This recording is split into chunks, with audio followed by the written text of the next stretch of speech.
ኢምፖርት ኤክስፖርት ማንንም ሰው እንደሰራ ሁሉም ሰው መስራት ይችላል። አንድ አስመጭና ላኪ የኢትዮጵያ የማስመጣትና የመላክ ወይም ኢምፖርት ኤክስፖርት ኢንቫይሮንመንቱ ምን ይመስላል? ተጫዋቾቹ እነማን ናቸው? እየተሳተፉ ያሉት ውድድሩ ምን ይመስላል? ምን አይነት ምርቶች እየተላኩ ነው? ምን አይነት ምርቶች እየመጡ ነው? የትኛው ምርት ፍራማ ነው? የትኛው ብዙ ካፒታል ይፈልጋል? የትኛው ትንሽ ካፒታል ይፈልጋል? አጠቃላይ ይህንን የሚቆጣጠር የህግ የደንብ ማዕቀፉ ህጉ ምን ይመስላል? በመረጃ ላይ ተመስርተ ከሰራ አስራፊ ነህ። አንዲት መረጃ ቢሆን ካመለጠችና እሷ ስህተት ውስጥ ከከተተች ለቅጣት ካጋለጠች ከሳሪ ነው። 100,000 ወይ 200,000 ወይ 50,000 ሊሆን ይችላል የሚያስፈልግ ቅድሚያ ከፈል ነው ማለት ምንም አይነት ጋራንቲ አይኖርም። ሰነድ ኢምፖርት ኤክስፖርት ላይ ወሳኝ ነው። ከደንበኛ የምታወራበት፣ ከባንክ የምትነጋገርበት፣ ከጉምሩክ ጋር የምታወራበት፣ ከሁሉም ካንተ ጋር የሚገናኝ መስሪያ ቤት ጋርና ደንበኛ ጋር የምታወራው በሰነድ ነው። 40 ፊት 20 ፊት ኮንቴነር እንድታመጣ አትገደድም። በአቅምህ በትንሹ አስመጥተህ ወደ ገበያ መግባት ድሮ ትንሽ ነበር። አሁን ስትከስር ባንዴ ሚሊየንስ ነው የምታጣው። የጫንክበትን ሙሉ ሰነድ በእኔ በኩል ከላክ እኔ ከመስቀል አካውንት ላይ ቀንሼ ክፍያውን ለመክፈል ዋስትና ሰጥሃለሁ እያለ ነው። በአየር ባስመጣ ይሻለኛል በባህር ወይስ ደግሞ ከጅቡቲ በመንገድ ትራንስፖርት ላስመጣው? ትርፍና ኪሳራው የትኛው ሞር ያመዝናል? የትኛው ነው ሞር ለኔ የሚስማማኝ? እንዳስመጪ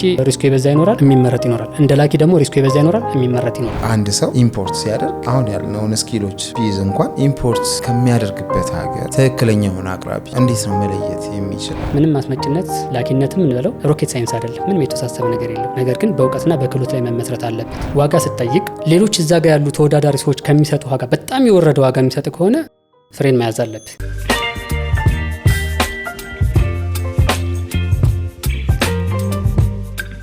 ሰላም ጤና ይስጥልን። የተወደዳችሁና የተከበራችሁ እንደምን ቆይታችኋል? ፈጣሪ ይመስገን እኛ በጣም ሰላም ነን። ለዛሬ ደግሞ እስከዛሬ ስናቀርብላችሁ የነበሩትን የቢዝነስ ሀሳቦችም ሆኑ እየሰራችሁ ያላችሁትን ቢዝነስ ለማጠናከር እንዲረዳችሁ በዘርፉ ላይ እየሰራ ያለ ባለሙያ ያ ማለት እንግዲህ በትምህርት ባክግራውንዱ BA በኢኮኖሚክስ፣ BSc በኮምፒውተር፣ MSc ደግሞ በኢንተርናሽናል ትሬድ እና ኢኮኖሚክስ አካዳሚካሊ የትምህርት ባክግራውንዳቸው ነው ማለት ነው። ሌላኛው ደግሞ ወደ ስራው ዓለም ስንመጣ ኢምፖርት ኤክስፖርት ላይ ረዥም ዓመታትን ያስቆጠሩና በማርኬቲንጉም ዘርፍ አንቱታን ያተረፉ ናቸው። እኚህ እንግዳችን ማን ናቸው የሚለውን ራሳቸውን የሚያስተዋውቁ ስለሆነ ፕሮግራማችንን ከመጀመሪያው እስከ መጨረሻው መከታተል፣ ለቤታችን አዲስ ሲሆናችሁ ላይክ፣ ሼር፣ ሰብስክራይብ በማድረግ እንዲህ አይነት ጠቃሚ መረጃ እንዲደርሳችሁ አድርጉ። ፕሮግራሙን በመምራት እኔ መስቀሌ ጎበና፣ ካሜራማናችን ኤርሚያስ አሞኛ አብሮን ይቆያል። አብራችሁን ቆዩ።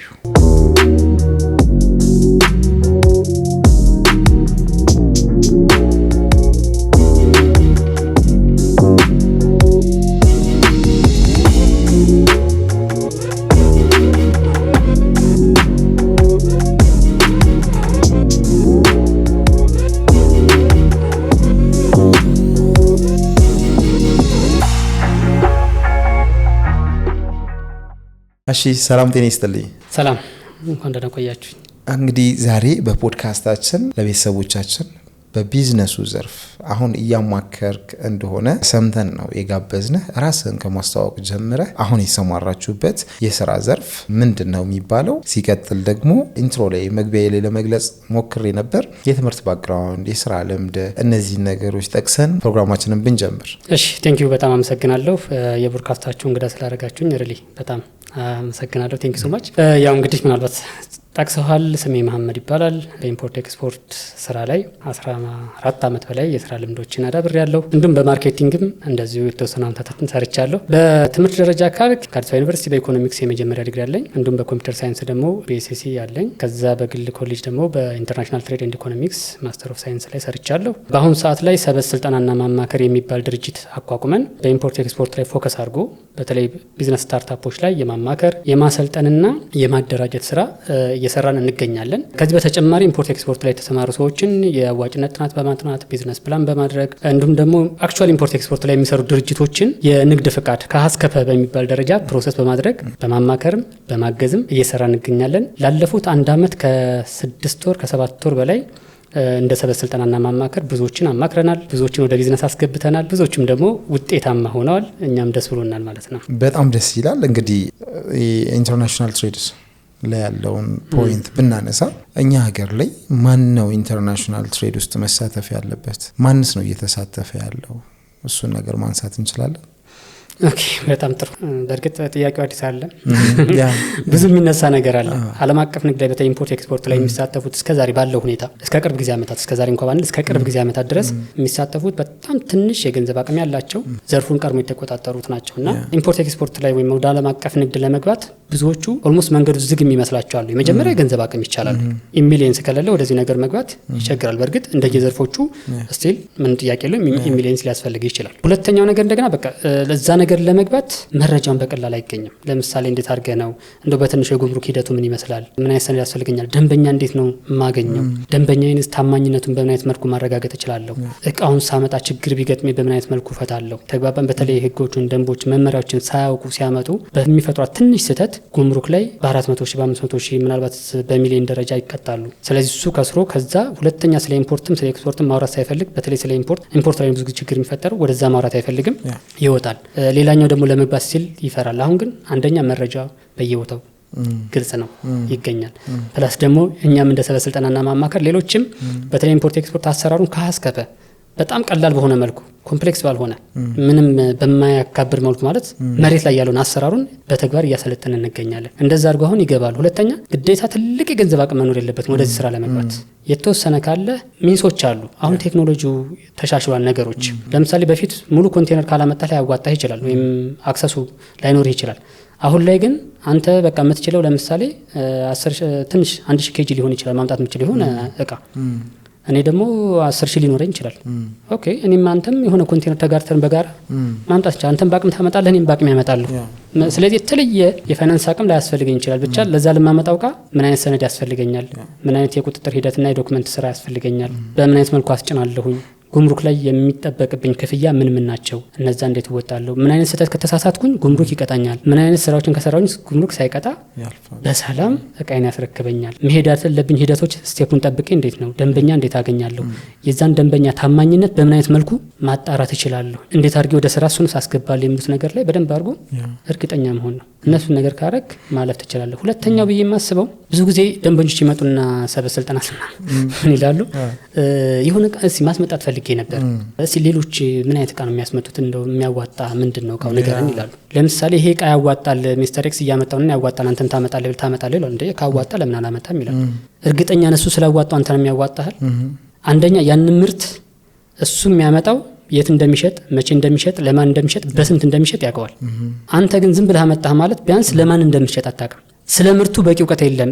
ስለ ምርቱ ስለ አገልግሎት በቂ እውቀት ከሌለ ደግሞ በደንብ አሳምነህ ያን ነገር ማርኬት አድርገህ መሸጥም ላትችል ትችላለህ።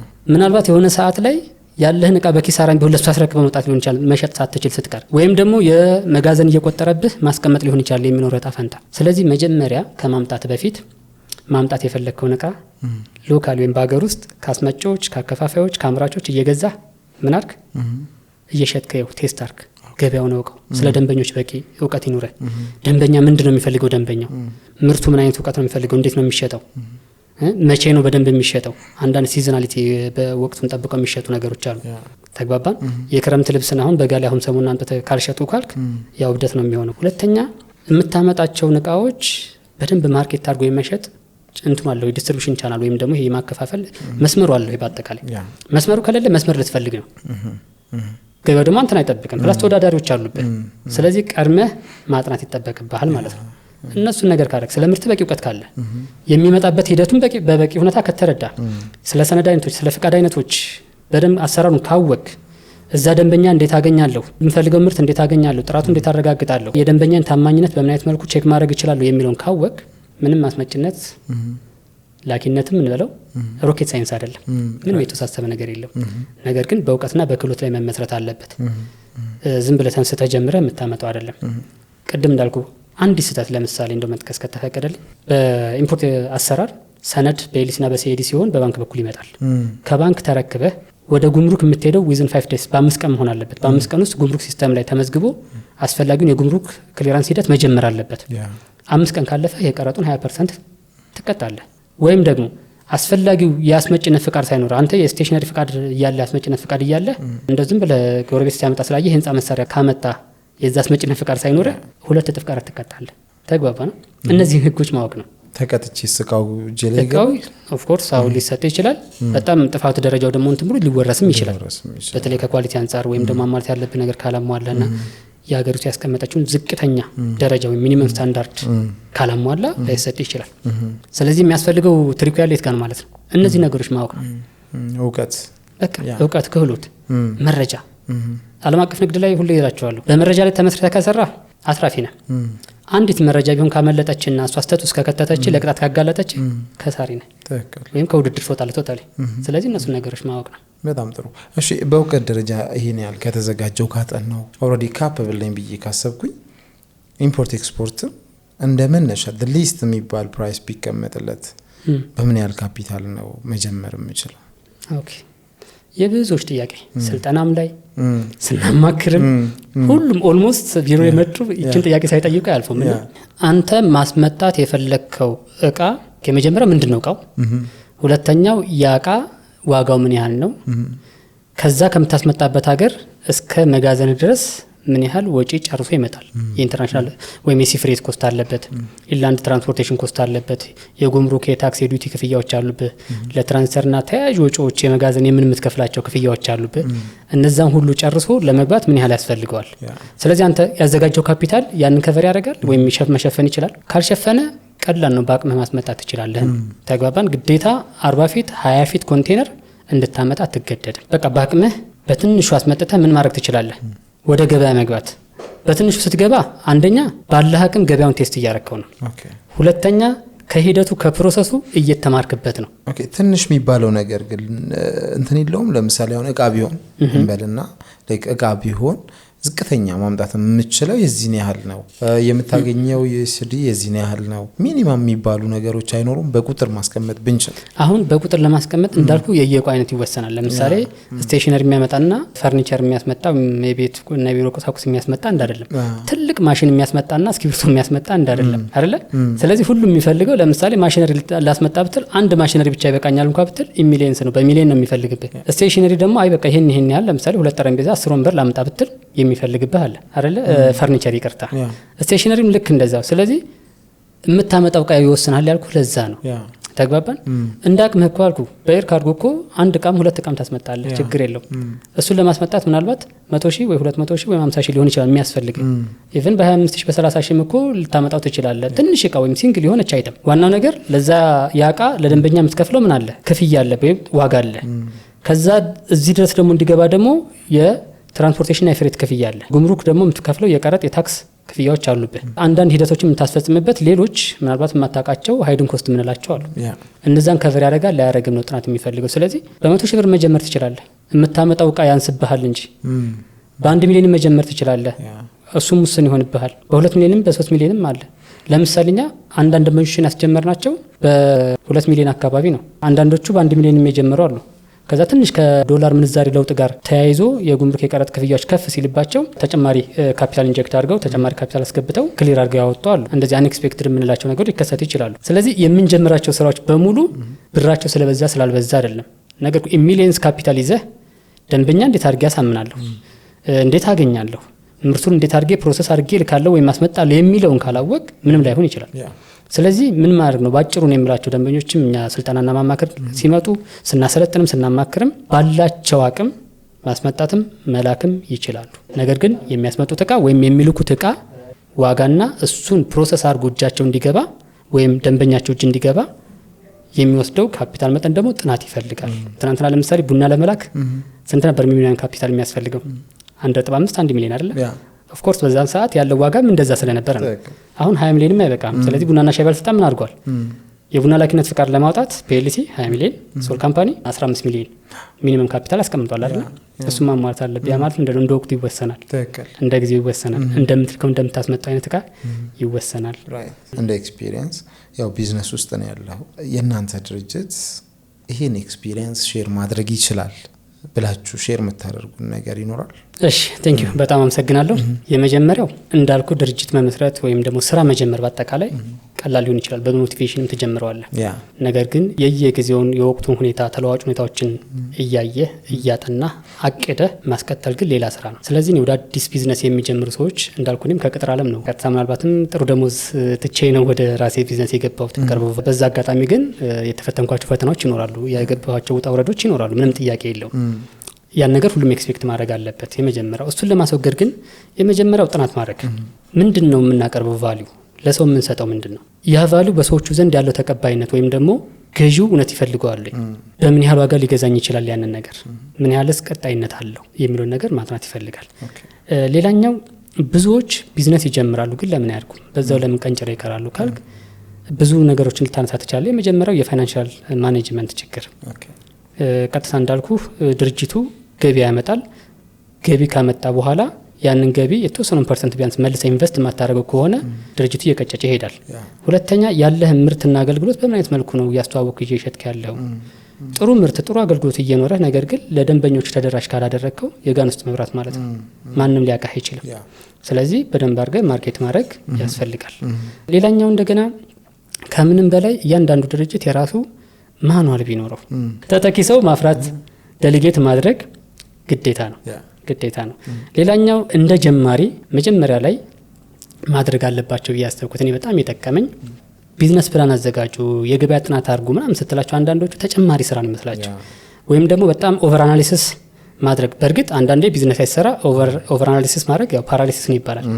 ነገር ግን እንደሱ ብለህ ደግሞ ምንም ሳታጠና ደግሞ ዘው ብለህ አትገባም። የተወሰነ ጥናት ታጠናለህ። ቢያንስ ሚኒመም 1 ፔጅ ቢዝነስ ፕላን መስራት አለብህ። 1 ፔጅ በቃ ያ ቢዝነስ ፕላን በጣም ፕሮፌሽናል የማይፈልግ የሆነ ገንዘብ ወጥቶበት ምናምን ቢዝነስ ፕላን ሲባል እንደዛ ይመስላችኋል። ግዴታ ቢዝነስ ፕላን ሲባል የሆነ ፕሮፌሽን ሰብስበህ ወይም አዘጋጅተህ ወይም ቀጥረህ ወይም ገንዘብ አውጥተህ አይደለም። ራስህ ቁጭ ብለህ የማቀርበው አገልግሎት ምንድን ነው?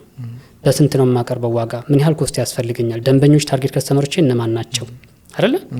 እነሱን ለማግኘት በምን አይነት መልኩ ነው ወይም ደግሞ እንትኔን ሰርቪሴን ወይም ምርቴን ለነሱ ማድረስ ተደራሽ ማድረግ የምችለው? እሱን ሳደርስ ምን ያህል ኤክስፔሪንስ ያስፈልገኛል? ይሄን አገልግሎት ለመስጠት ደግሞ የኔ ኪ ፓርትነሮች ይኖራሉ አይደለ? ሮ ማቴሪያል የሚያቀርቡልኝ ወይም አጋሮች የምላቸው ወይም ደግሞ በተለያየ መልኩ አብሬያቸው የምሰራው እነሱ እነማን ናቸው? ከነሱ ጋር በምን አይነት መልኩ ነው የምሰራው የሚለውን ነገር ያስፈልጋል። ሚኒመም 1 ፔጅ ቢዝነስ ፕላን። እንደውም ከቢዝነስ ፕላን የተሻለ እቺ በተለይ ቢዝነስ መጀመሪያ ላይ በደንብ ኢቫሉዌት ለማድረግ ቢዝነስ ካንቫ ሞዴል አሁንስ በጣም አሪፍ። በቃ ሐሳብን ወደ መሬት ከማውረድህ በፊት ወረቀት ላይ ቴስት ታደርግበታለህ። ስለዚህ አውቀኸው ተጠንቀቀህበት ትገባለህ ማለት ነው። ጠቅላላ ሳረግልህ የመጀመሪያው የምንገባበት ቢዝነስ ላይ በቂ ጥናት ብናደርግ ከዛ ያጠናነውን ነገር በሐሳብ ሳይሆን ወደ ወረቀት ገልብጠ ነው ወይም ወረቀት ላይ ያስፈረ ነው ቢዝነስ ፕላን ወይም ደግሞ 1 ፔጅ ፕላን እንኳን ብናደርግ። ሌላው ደግሞ ለለውጥ መዘጋጀት። ምንጊዜም ቴክኖሎጂ ይቀየራል፣ ውድድሩ ሜዳው ይቀየራል። አንተ ዛሬ የጀመርከው ቢዝነስ ነገ ከነጎዳ ሌላው ካጠገብ መጥቶ ይከፍታል። ለመወዳደር አንተ ምን ያህል ዝግጁ ነህ አይደል? ፕላስ እንደገና ቴክኖሎጂ ሲቀየር አንተ ማብረት ትቀየራል ወይስ ባለበት ትረግጣለህ? ምን ያህል ራስን አዘጋጅተሃል? እነሱ ነገሮች መጠናት አለባቸው። ሌላው ከምንም በላይ አዲስ ቢዝነስ ጀማሪዎች ኤክስፔክት አድርገው መግባት ያለባቸው ቢዝነሱ ቢያንስ ከ3 እስከ 6 ወር ባለው ውስጥ ሚኒመም ቢያንስ በትንሹ ገቢ ላይ ያገኝም ሽያጭ ላይ ሸጥም ይችላል። ያቺ ማለት የመማሪያ ጊዜ ነች። ተግባባን? ደንበኞች ጋር የምትተዋወቅበት ጊዜ ነች። ለዛ የሚሆን በቂ ወጪ ማዘጋጀት መቻል አለ። ቢያንስ እነዚህ ፊክስድ ኮስት የምንላቸው ቋሚ የቢሮ ኪራይ፣ የሰራተኛ ምናምን ያሉ ቋሚ ወጪዎችን ከቨር ማድረግ መቻልን እርግጠኛ መሆን አለብህ። ስለዚህ ትኩረት አድርገህ መስራት ያለብህ ምንድነው? ምርት ነው የማገልግሎትን ማስተዋወቅ መሸጥ ላይ። ምክንያቱም ካልሸጥክ ገቢ የለም፣ ገቢ ከሌለ ቢዝነስ የለም ማለት ነው።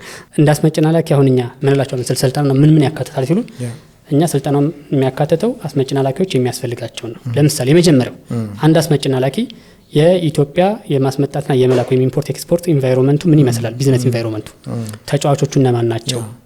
እየተሳተፉ ያሉት ውድድሩ ምን ይመስላል? ምን አይነት ምርቶች እየተላኩ ነው? ምን አይነት ምርቶች እየመጡ ነው? የትኛው ምርት ፍራማ ነው? የትኛው ብዙ ካፒታል ይፈልጋል? የትኛው ትንሽ ካፒታል ይፈልጋል? አጠቃላይ ይህንን የሚቆጣጠር የህግ የደንብ ማዕቀፉ ህጉ ምን ይመስላል? የሚሉት ነገሮች ማወቅ አለባቸው። ከዛ ቀጥሎ ኢምፖርት ስናደርግ ኤክስፖርት ስናደርግ የሚቆጣጠሩ መስሪያ ቤቶች አሉ። እነዛ መስሪያ ቤቶች የሚቆጣጠሩ ዘርፍ ሴክተር ይለያያል። ስለዚህ እነማን ናቸው የሚቆጣጠሩኝ? ፍቃድ የሚሰጠኝ ማን ነው? ያንን ፍቃድ ለማግኘት ከኔ ምን ይጠበቃል? ምን ነገሮችን ማሟላት አለብኝ? ከዛ የፍቃድ ሂደቶች ደግሞ አሉ። ኢምፖርት ኤክስፖርት ላይ አሁን ፍቃድ ታወጣ አንድ ብቻ አይደለም። መጀመሪያ ካምፓኒውን ፎርም ማድረግ አለብህ። ከዛ ቲን ነምበር ታወጣለታለህ።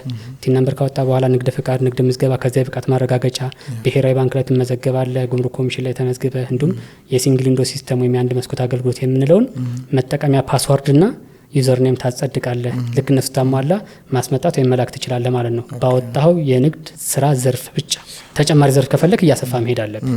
እሱን ማወቅ ያስፈልጋል። ከዛ በማስመጣትና በመላክ ሂደት ውስጥ ደግሞ ምን አሉ? ሰነዶች አሉ። ሰነድ ኢምፖርት ኤክስፖርት ላይ ወሳኝ ነው። ከደንበኛ የምታወራበት፣ ከባንክ የምትነጋገርበት፣ ከጉምሩክ ጋር የምታወራበት፣ ከሁሉም ከአንተ ጋር የሚገናኝ መስሪያ ቤት ጋርና ደንበኛ ጋር የምታወራ በሰነድ ነው። ስለዚህ ሰነድ ያማረ የተስተካከለ መረጃዎችን በሚገባ ያሟላ የሰነድ አይነቶችም የተሟሉ መሆን አለባቸው። ስለዚህ እነዚያ ሰነዶች ምን ምን ናቸው? መቼ አሟላለሁ? ማን ነው የሚሰራልኝ? ወይም መቼ ነው የምሰራቸው? ለምን ዓላማ ይዘጋጃሉ? ምን ምን መረጃዎችን መያዝ አለባቸው የሚሉት ነገሮች ማወቅ ግድ ነው። እሱን ካሟላ በኋላ በዓለም አቀፍ ንግድ ላይ ያው ከመጋዘን ተንስቶ ከላኪው መጋዘን ተንስቶ እስከ አስመጪው መጋዘን መሀል ላይ ምናለ ሎጂስቲክስ ወይም ትራንስፖርቴሽን እንለዋለን። በሎጂስቲክስና ትራንስፖርቴሽን ሂደት ወጪ አለ፣ ስራዎች አሉ። እነዛም ፕላን ማድረግ በሚገባ ምን አይነት ትራንስፖርቴሽን ነው የምጠቀመው? በአየር ባስመጣ ይሻለኛል? በባህር ወይስ ደግሞ ከጅቡቲ በመንገድ ትራንስፖርት ላስመጣው? ትርፍና ኪሳራ የትኛው ሞድ ያመዝናል? የትኛው ነው ሞድ ለኔ የሚስማማኝ የሚለው ነገር ማጥናት ያስፈልጋል። እንዲሁም የሚመጣብህን ወጪ ሸፍነህ ባቀርከው ጊዜ ኮንቴነሩ ከሚፈለግበት ቦታ እንዲደርስ ምን ያስፈልጋል? ስራ ይፈልጋል፣ ግዴታ ነው። እነሱን ነገሮች ካሟላህ በኋላ ስለ ዓለም አቀፍ ንግድ ደግሞ ክፍያ ከደንበኛ በዳይሬክት አትቀባበልም። ፔመንት ሜተርስ ምንለው አለ። ኤልሲ፣ ቲቲ፣ ሲኤዲ የሚባሉ ነገሮች አሉ። ስለ እነሱ በደንብ ማወቅ ያስፈልጋል። እንዳውም ዛሬ ወደዚህ ስመጣ አጋጣሚ አንድ ህግ ባለሙያ ሲናገር የሰማሁት አለ። በኤልሲ ምክንያት ተጣልተው ወደ ስንት ሚሊዮን፣ በጣም ብዙ ሚሊዮን ብር ተካስተው ከባንኩ ጋር ላኪውና ደንበኛው ተካሰው የሰበር ሰሚ ችሎት የሰጠውን ውሳኔ ሲያስረዳ በጣም ሰርፕራይዝድ ነው ሆንኩት። ምናልባት ኤልሲ ስዊፍት ሜሴጅ ላይ ያሉትን ህጎች፣ ደንቦች፣ መመሪያዎች ተርም ኤንድ ኮንዲሽን የምንላቸውን በደንብ ባለመረዳት ወይም እዛ ጋር ያለውን ነገር ባለማስኬድ ነው ከባንኩም ጋር ከደንበኛው በተፈጠረ ስህተት እንደዚህ አይነት ችግር ውስጥ የገቡትና ስለ ክፍያ አይነቶች ጥቅምና ጉዳት፣ የትኛውን ክፍያ ዘዴ ከማን ጋር መቼ ነው መጠቀም ያለብኝ፣ እያንዳንዱ ክፍያ ዘዴ የራሱ የሚፈልገው የባንክ አሰራር ፕሮሲጀር አለ። እነሱ ነገሮች ማወቅ አለባቸው። ስህተት ቢፈጠር ሞር የትኛው ነው ሪስኪ ለኔ እንዳስመጪ እንደላኪ። አሁን ሁሉም የክፍያ ዘዴዎች እኩል አይደሉም። እንዳስመጪ ሆነ ሪስኩ የበዛ ይኖራል፣ የሚመረጥ ይኖራል። እንደላኪ ደግሞ ሪስኩ የበዛ ይኖራል፣ የሚመረጥ ይኖራል። እሱም ማየት ያስፈልጋል። ከዛ ኢምፖርት ፕሮሲጀሩን ደግሞ ከአስከፈ ኤክስፖርቱንም ከአስከፈ ማወቅ አለበት። ከምንም በላይ ደግሞ የጉምሩክ አሰራር ሂደቱን ማወቅ ያስፈልጋል። ብዙ ጊዜ አንዳንዶች ይመጡና የጉምሩክ ሂደቱን የሚሰራልኝ ትራንዚተር ነው፣ ስለዚህ እኔ ማወቅ አለብኝ ወይ ይጠበቅብኛል ይለዋል። አዎ ይጠበቅብሃል። ትራንዚተሩ ያንተን ስራ ብቻ ለሚሰራው የሌላ የ10 የ30 ደንበኛ ይኖረዋል። ስለዚህ እሱ ለሚፈጥረው ስህተት አንተ መክፈል የለብህም ዋጋ። አንተ ካወቅከው አሰራሩን ትራንዚተርን ጋይድ ታደርጋለህ። ኦፍ ኮርስ እሱ ነው ፍቃድ የተሰጠው፣ የጉምሩክ ሂደት መሄድ አለበት እሱ ነው። ያንተ ስራ ግን የሚሆነው አውቀህ ጠንቅቀህ መሄድ ነው። የኔ ጋ ኤችኤስ ኮዱ ምንድን ነው? ምን ያህል ቀረጥና ታክስ ነው ያለብኝ? እንዴት ካልኩሌት አደርጋለሁ? የሳሳተ ታሪፍ ውስጥ ቢከትብስ ልትከፍል ነው? እሱ በሚያጠፋው ጥፋት አንተ ልትከሰስ ነው ወይም ልትከፍል ነው ቅጣቱን? ስለዚህ ያንዳንዷ ነገር አውቀህ ከሄድክ የጉምሩክ አሰራሩ መሰረታዊ እውቀት ካለ አንደኛ ለአግባብ አትቀጣም፣ ህግና ደንብ አክብረህ ትሄዳለህ። ስህተት እንኳን ቢፈጠር ኖ ትላለህ፣ መብትን ታስከብራለህ። ያ ነገር መሆን አለበት። እነዚህ ነገሮች ካሟላ ማንኛውም ሰው ባለው ካፒታል መጠን የሚፈልገውን ዕቃ አጥንቶ ኢምፖርት ማድረግ ወይም ኤክስፖርት ማድረግ ይቻላል። ከኢምፖርት ኤክስፖርት ማንም ሰው አይርቅም። ምክንያቱም ዓለማችን በግሎባላይዜሽን እየተሳሰረች ነው። ተግባባና ለኢምፖርት አይተምስ ያለው አሁን ፍላጎት ቀላል አይደለም። እያንዳንዱ ነገር ኢምፖርት የተደረገ ነው። አሁን እዚህ ቤቱ ለምሳሌ ከዚህ ከማይክ ጀምሮ ሁሉ ነገር ካሜራው ኢምፖርት የተደረገ ነው። ኢምፖርት ላይ ብቻ ደግሞ ማሰብ የለብን። ያለችንን አቅም ተጠቅመን ቫልዩ አድርገን ኤክስፖርት ማድረግም መልመድ መፈለግ አለብን። ብዙ ሰው ኤክስፖርት አድርግ ስትለው ይሸሻል። በአቅም ኤክስፖርት አድርግና ቢያንስ በዜሮ ፕሮፊት አድርገህ ኪሳራ እንዳገባ ተጠንቅቀህ ዶላርህን ደግሞ ለኢምፖርት ተጠቀምበትና የተሻለ ለምን ባንክ ትለምናለህ? ደጅ ለምን ትጠናለህ? ዶላር ስጠኝ እያልክ በቃ የሆነች አይተም ኤክስፖርት አድርግ። አቅምን ተጠቅመህ በምታገኘው ዶላር ኢምፖርት አድርግ። ያንን ነው የምንለው። እንግዲህ አሁን በጣም ስኪልድ የሆነን ኢምፖርተር እየሆንን ነው።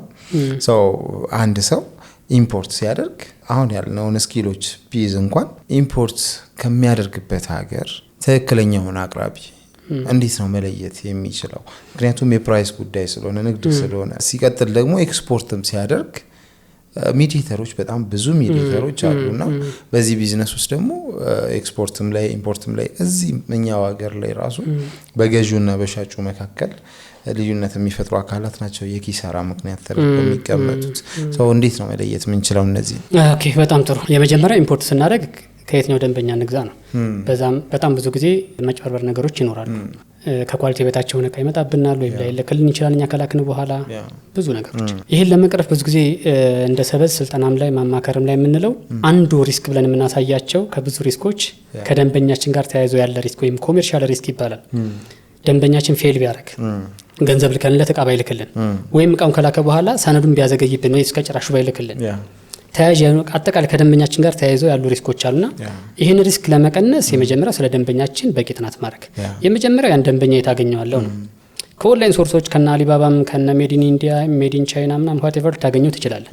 ከዛ በኋላ ግን ስለ ደንበኛው ባክግራውንድ በደንብ ማጥናት የመጀመሪያው ማስጠንቀቂያ ደውል ምን አለ መሰለህ ዋጋ ስትጠይቅ ሌሎች እዛ ጋር ያሉ ተወዳዳሪ ሰዎች ከሚሰጡ ዋጋ በጣም የወረደ ዋጋ የሚሰጥ ከሆነ ፍሬን መያዝ አለብህ። ምክንያቱም ዝም ብሎ አይደለም ያ ዋጋ የሰጠ ተግባባና። ሁለተኛው ሪሊ ያ ሰውዬ ዋጋ እየሰጠ ያለው ትክክለኛ ዋጋ ተቀራራቢ እንኳን ቢሆን አምራች ነው ወይስ ዲለር ነው? ትክክለኛ የራሱ ፋብሪካ ነው ያለው ወይስ ደግሞ እንደው ዝም ብሎ ዌብሳይት ላይ የራሱን ፋብሪካና የራሱን ቢሮ ከፍቶ እያረገ ነው ያለው? ሌጂት የሆነ ትክክለኛ ህጋዊ የሆነ ነው ወይ የሚለው ነገር ማጥናት። ስለዚህ ያ ደንበኛ በህጋዊነት የተመዘገበ ብቻ ለአምራች የሆነ አምራች እንኳን ካልሆነ ዳይሬክት የፋብሪካ ወኪል የሆነ እና በተመጣጣኝ ዋጋ የሚያከፋፍል መሆን አለበት። ሁለተኛ ነገር ካሁን በፊት ከሌሎች ሰዎች ልኮ ያውቃል ወይስ አያውቅም? ከላከ ችግር ፈጥሮ ያውቃል ወይስ አያውቅም? ባክግራውንዱን ታጠናለህ። ይሄን ከሌሎች ሪፈረንስ መጠየቅ ትችላለህ። ያው እኛ ሀገር ላይ ያው መረጃ ቁጥብ ነው ለሰው አይናገርም እንጂ በጣም ስለዚህ በተቻለ መጠን መረጃ መፈለግ የኤምባሲ መረጃዎችን ጠይቃለህ። ይሄ እንደዚህ እናንተ ሀገር ላይ ያለ ካምፓኒ ግብይት ሊፈጽም ነው። ይሄ ካምፓኒ ትክክለኛ ሌጋል የሆነ ህጋዊ የሆነ ካምፓኒ ነው ወይስ አይደለም? መረጃ ስጡ ብለህ መጠየቅ ትችላለህ። ምክንያቱም በየኤምባሲው አለ ኮሜርሻል አታሼ፣ ቢዝነስ አታሼ፣ ትሬድ አታሼ የሚባል ዲፓርትመንት አላቸው። እነሱ ደግሞ የቆሙት ለዚህ ነው። ሰው መጠየቅ አለብኝ። ኤግዛክትሊ። ሁለተኛው እሱ እንኳን ባችል የዛ ሀገር ቻምበር ኦፍ ኮሜርስ ወይም የኛ ሀገር ቻምበር ኦፍ ኮሜርስ ግንኙነት ይኖረዋል። ስለዛ ደንበኛ የሚያውቀው ነገር ካለ የተወሰነ መረጃ እንዲነግረኝ ማጣራት አለብኝ። እንዲሁም ደግሞ ከኦንላይን ሶርሶችን ማጣራት እንችላለን። አሁን አንዳንድ ባለፈው ምን አየሁ መሰለህ ቻይና ላይ የሆነ ካምፓኒ አለ ትልልቅ ማሽነሪዎችን ነው የሚልከው በላከበት አጋጣሚ ገና ዲል ሲያደርግ ከዚህ ሀገር ካለ እንደዚህ አይነት ደንበኛ ጋር ዲል እያደረግን ነው ይላል። ልክ ኤሊሲ ሲከፈት ኤሊሲ ከፈትን ይላል።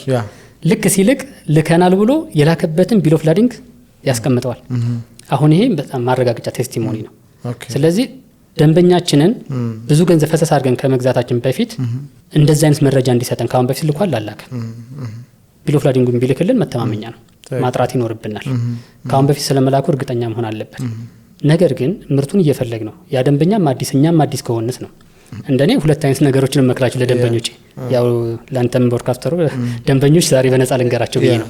የመጀመሪያው ቅድሚያ ክፍያ መክፈል የለብንም ለእንደዚህ አይነት ደንበኛ። ቅድሚያ ከፈል ነው ማለት ምንም አይነት ጋራንቲ አይኖረንም። ኤልሲ እናደርገዋለን አትሊስት ምን አለ ሰምሃው እሱንም እኔንም እኩል ፕሮቴክት ያደርገናል፣ እኩል ይከላከለናል፣ እኩል ጋራንቲ ሰጡናል። ምክንያቱም ባንክ ቱ ባንክ ነው ያለው ኮሙኒኬሽን። ምንድነው ልዩነታቸው? ፔመንቶች ኤልሲ እና ኦኬ በጣም ሰፊ ነው። ከጀምሩ ባጭሩ ፖይንቷል አድቫንስ ፔመንት ወይም ቲቲ የምንለው እቃው ከመጫኑ በፊት ኢምፖርተሩ ለኤክስፖርተሩ ክፍያውን ቅድሚያ ሲልክ ነው። ኦኬ ኤልሲ ከሆነ ግን ሌተር ኦፍ ክሬዲት ወይም የዓለም አቀፍ ንግድ መተማመኛ ሰነድ፣ የዓለም አቀፍ ንግድ ብድር ሰነድ፣ ሰነድ ይባላል። ትክክለኛው እንደኔ የዓለም አቀፍ ንግድ መተማመኛ ሰነድ ነው። መተማመኛ ነው። ባንኩ ለምሳሌ አንተ ኢምፖርተር ብትሆን መስቀሌ እኔ ደንበኛ ነው አካውንት እኔ ጋር አለው።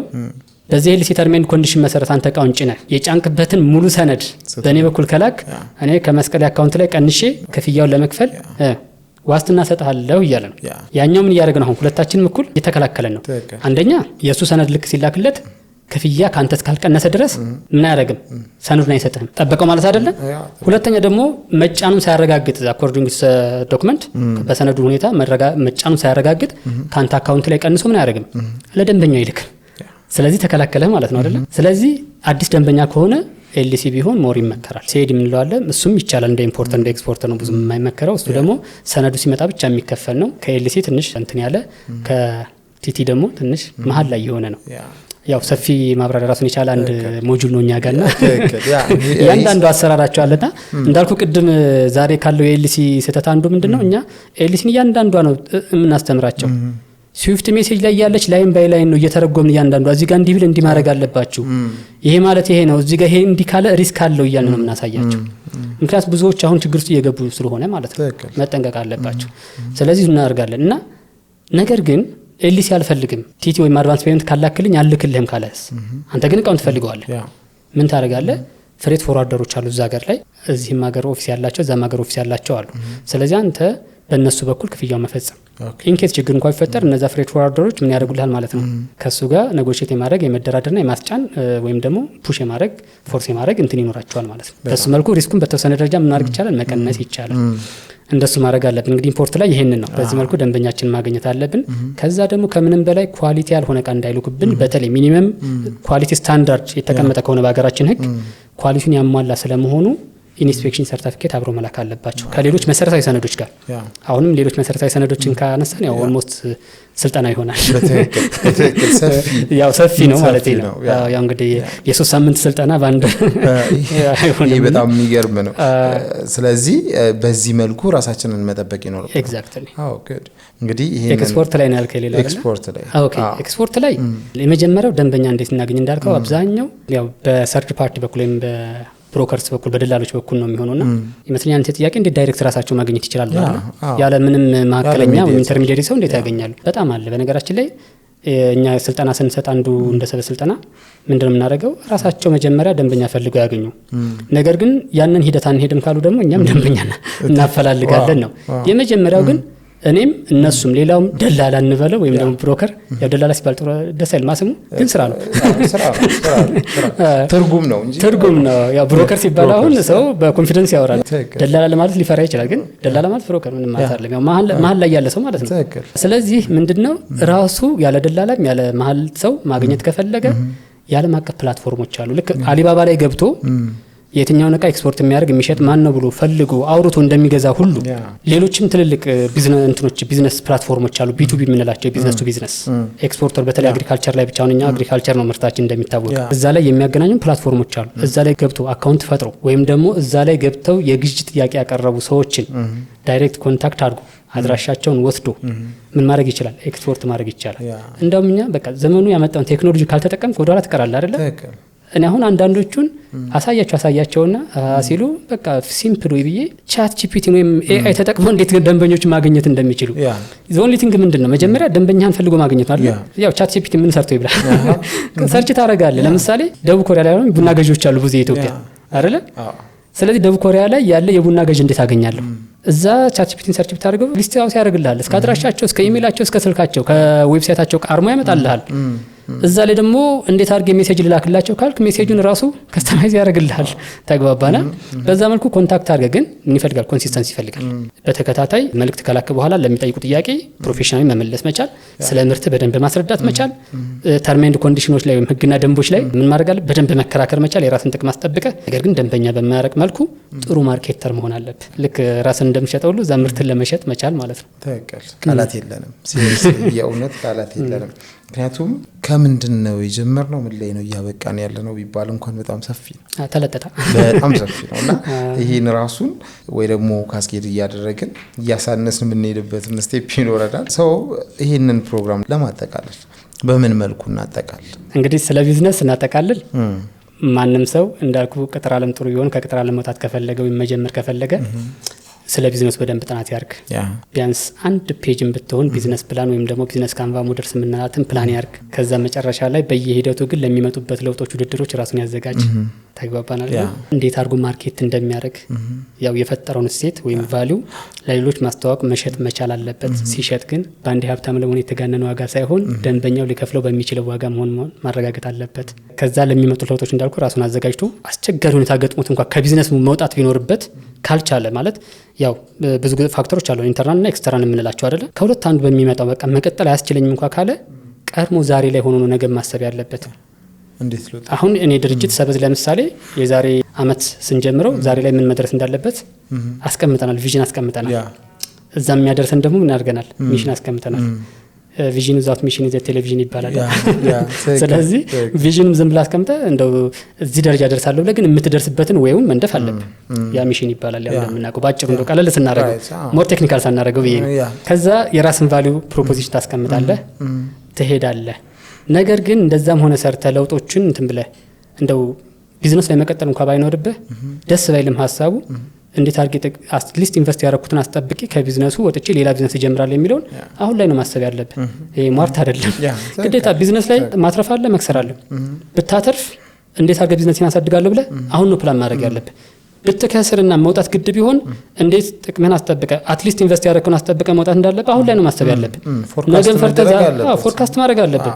ነገን ፈርተህ ዛሬ ላይ አይ እንደዚህ ማሰብ አልፈልግም ካልክ ያው ያኔ ግዴታ ታስባለህ ማለት ሲመጣብህ ታስባለህ። የማሰብ አቅም በሌለ ሳታስብ እሱን እኮ ነው ፎርካስት ማድረግ እኮ ዛሬ እኮ ትልልቅ ሶፍትዌሮች ይሰሩት እኮ ፎርካስት ማድረግ ነው። ዳታዎችን ይሰበስባሉ፣ ነገ እንዲህ ሊሆን ይችላል ፎርካስት ያደርጋሉ አይደል? ያንን ነገር ማድረግ ታዲያ ለምን ያቅተናኛ? በትንሹ እሱም ማድረግ አለብን፣ ራሳችን ማዘጋጀት አለብን ለውድድር። ሌላኛ ኢምፖርት ኤክስፖርት ላይ በተቻለ መጠን ኢምፖርት ኤክስፖርት ማንንም ሰው እንደሰራ ሁሉ ሁሉም ሰው መስራት ይችላል። ዋናው ነገር ግን አስፈላጊውን እውቀት ክህሎትና መረጃ ይዞ መግባት ያስፈልጋል። ምን እናስመጣ፣ እንዴት እናስመጣና ለማን እንሸጣለን የሚሉትን ጥያቄዎች መልሶ መሄድ ይቻላል። እየሰሩ መማር ይቻላል፣ ግን እሱ ውድ ነው ላለሁኝ። ለምን እየከሰርክ ነው የምትማረው። በተለይ አሁን ሰዓት ላይ ደግሞ ኪሳራው ትንሽ የሚባል አይደለም። ድሮ ትንሽ ነበር፣ አሁን ስትከስር ባንዴ ሚሊየንስ ነው የምታጣው። ምናልባት ስለ ኢምፖርት ዳግመኛ ስለ ኤክስፖርት ደግመህ እንዳታስብ ተደርገህ እንዳትመታ ተጠንቅቀህ በቂ መረጃና እውቀት ይኖርህ ነው። እና መቼ ላይ መጀመር አሰብክ አንተ? ዛሬ ነው ከዛሬም አሁን ሰበዝ ክፍት ነው ቢሮ እንመጣለን። ጥያቄ የለው። እሺ እንግዲህ ማሚ በጣም ከልብ እናመሰግናለን። እንግዲህ ማሚ ስል ሞር በጣም ስለቀረብከኝና ያለ ምንም ገደብ ሀሳባችንን እያንሸራሸርን ስለሆነ ነው ከልብ እናመሰግናለን። እንግዲህ ሰበዝን ቤተሰቦቻችን በአካልም መጥተው መጎብኘት እንዲችሉ እንጋብዛቸዋለን። ጥያቄም ካላቸው በዚህ ቪዲዮ ኮሜንት ቦክስ ላይ ያስቀምጣሉ። የእናንተንም አድሬስ እንሰጣቸዋለን። በስልክም የማማከር አገልግሎቱንም የሚፈልጉ ከሆነ እንደዚሁ ወደ እናንተ ፎርዋርድ የምናደርግ ነው የሚሆነው። ለዚህም ከልብ እናመሰግናለን። እኔም በጣም አመሰግናለሁ እንግዳችሁ ስላደረጋችሁኝ። ያው እኔም አንድ እናንተ ፖድካስት ቤተሰብ ሆኛለሁ። ምናልባት የእናንተ ቤተሰቦች በጣም አብዝተው የሚጠይቁት ካለ በኮሜንት ላይ ኤኒ ታይም ፍሪ ክላስ ሴሽን እናዘጋጅላችኋለን። እንደ ፍሪ ጊፍት ቁጠርልኝ። ቴንክ ዩ በቤተሰቦቻችን ስም በእውነት ከልብ እናመሰግናለን። ኮሜንታሩ ሰብሰብ አድርጋችሁ በጣም ብዙ የተጠየቀውን ጥያቄ ኤኒ ታይም ካስፈለገ በሰበዝ ስልጠናና ማማከር ቢሮ ወይም ስልጠና ቦታ ወይም እናንተ ባዘጋጃችሁት ቦታ ፍሪ ሴሽን እናዘጋጃለን በደስታ። በዚህ አጋጣሚ የሰበዝን ቤተሰቦች እናንተ ቤተሰብ እንደሆኑ ስጋብዛቸው ታላቅ ደስታ ነው። በጣም ደስ ይለናል። እኛም ቤተሰቦቻችን ወደ እናንተ ጎራ ብለው ይሄን የመሰለ ወሳኝ የሆነ መረጃና እውቀት እንዲገበዩ እንጋብዛቸዋለን ማለት ነው። Thank you.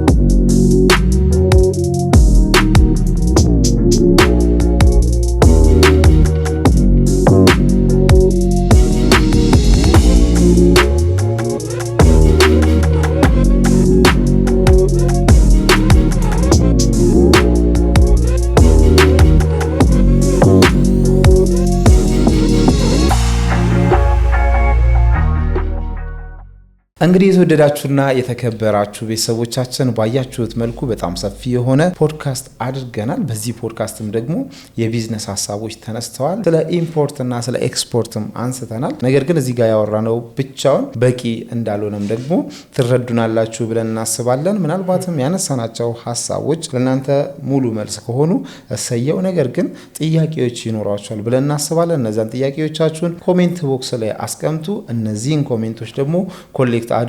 ፍሪ ሴሽን እንሰጣችኋለን ተብለናል። ይሄንን ፕሮሚስ ተጠቀሙበት እንላለን። ይሄን የመሰለ ፕሮግራም ወደ እናንተ ሳቀርብ የነበርኩት እኔ መስቀሌ ጎበና፣ ካሜራማናችን ኤርሚያስ አሞኛ አብሮን ነበረ። ለቤታችን አዲስ ከሆናችሁ ሰብስክራይብ ብታደርጉ እንዲህ አይነት ጠቃሚ መረጃ በነፃ ወደ እናንተ ይደርሳል ማለት ነው። እናመሰግናለን።